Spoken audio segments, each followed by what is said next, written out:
Olá amigos, 23 de março de 2017, Legítima Defesa em Foco. Uma importante notícia para os atiradores desportivos. Claro que já devem ter conhecimento dela em linhas gerais, porque não se fala de outra coisa nas redes do nosso interesse. O Comando Logístico do Exército, por ato do General Teófilo, que é o comandante, publicou a portaria número 28 de 2007. Essa portaria alterou a portaria COLOG número 51 de 2015. E o principal disso, que nos interessa discutir aqui, é que com essa alteração foi incluído na portaria número 51 de 2015 o artigo 135A.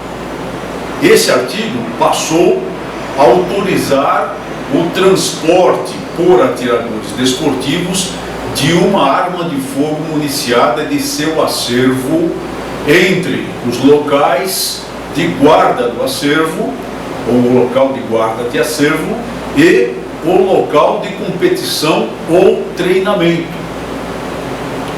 Isso equivale, na prática, a uma autorização de porte de arma de fogo para o atirador desportivo nessas condições. Mas observem bem, amigos, é preciso atentar. Não se trata de ter sido instituído um porte de arma de fogo de defesa. Evidentemente, essa medida representa algo como um porte de arma de fogo para a defesa do acervo, que é uma coisa muito lógica, tendo em vista que, da natureza da sua atividade, resulta que o atirador desportivo, cidadão responsável, cidadão cadastrado no Exército Brasileiro, fiscalizado pelo Exército Brasileiro, tem evidentemente o dever e o direito de defender esse acervo contra a ação de criminosos.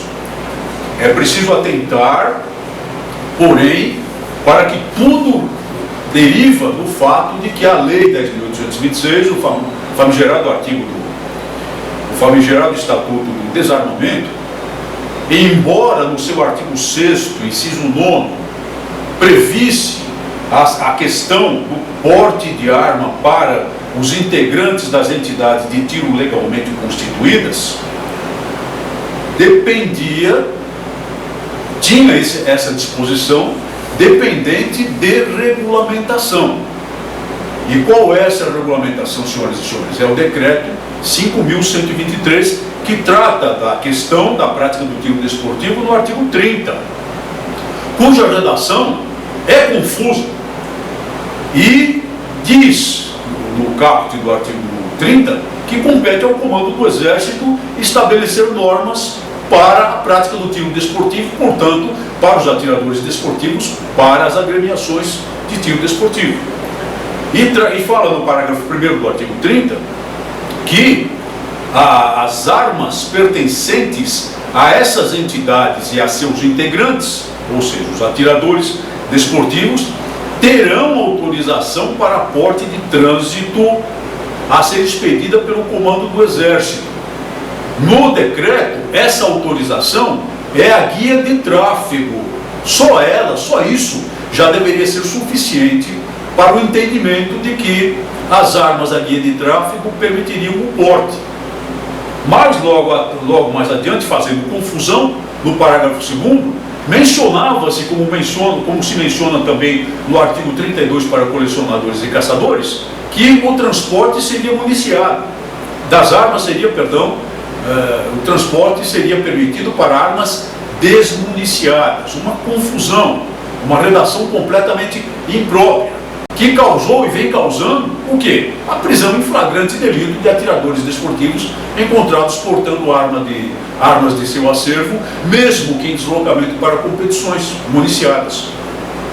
O que essa medida vem fazer agora é, em parte, esclarecer. Ela começa mal, porque fala de transporte, quando deveria logo utilizar a expressão porte, que resolveria qualquer dúvida possível. Mas vamos então examinar e ler exatamente o teor do artigo.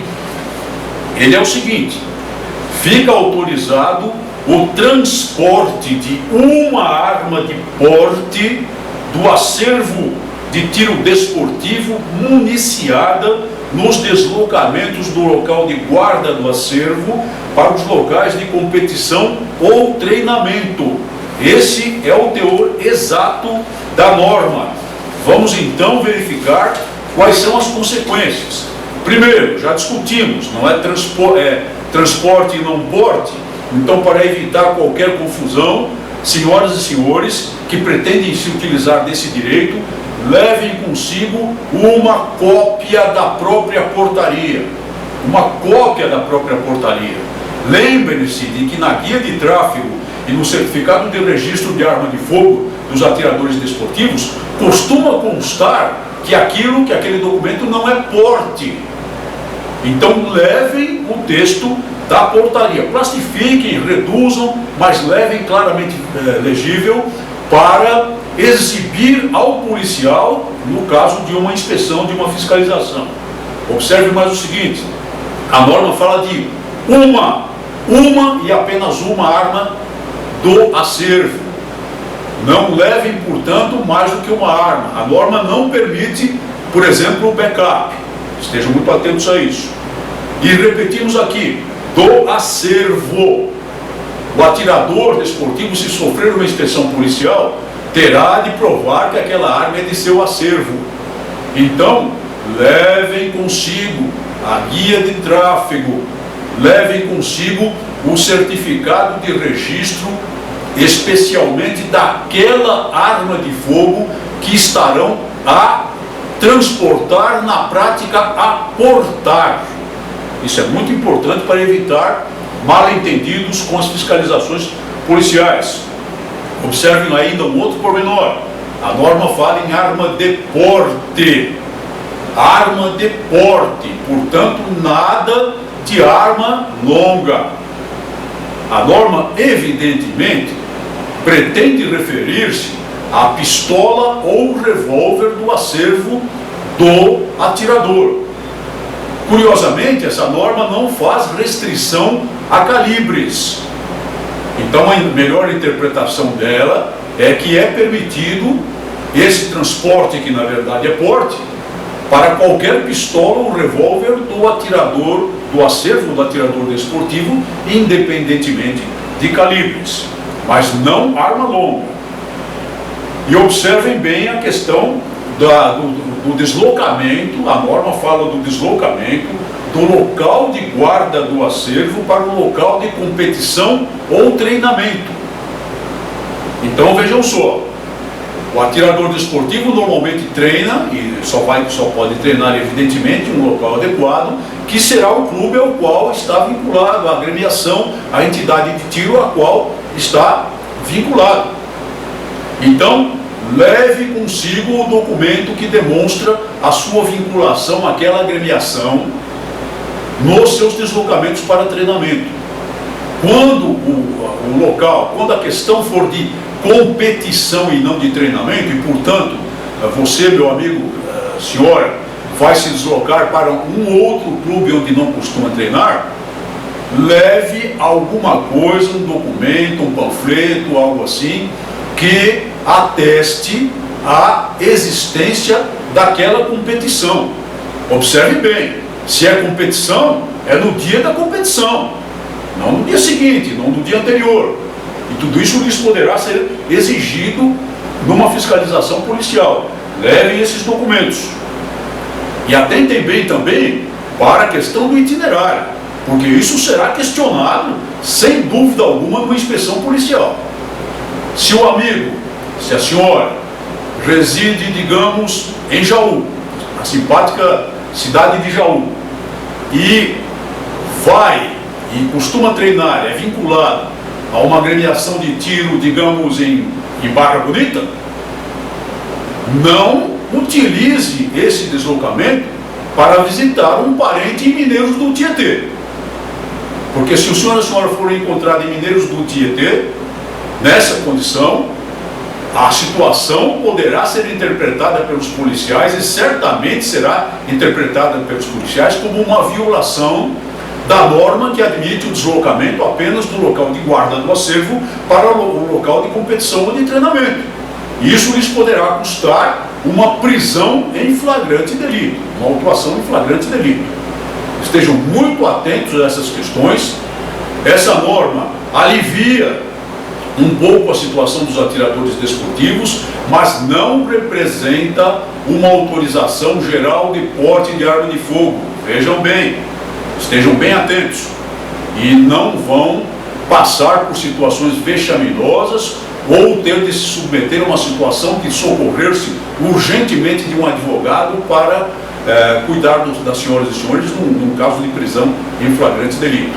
Especialmente se pretenderem, nessas condições, transportar, na prática portar, uma arma de fogo de calibre que seja considerado restrito. Muita atenção.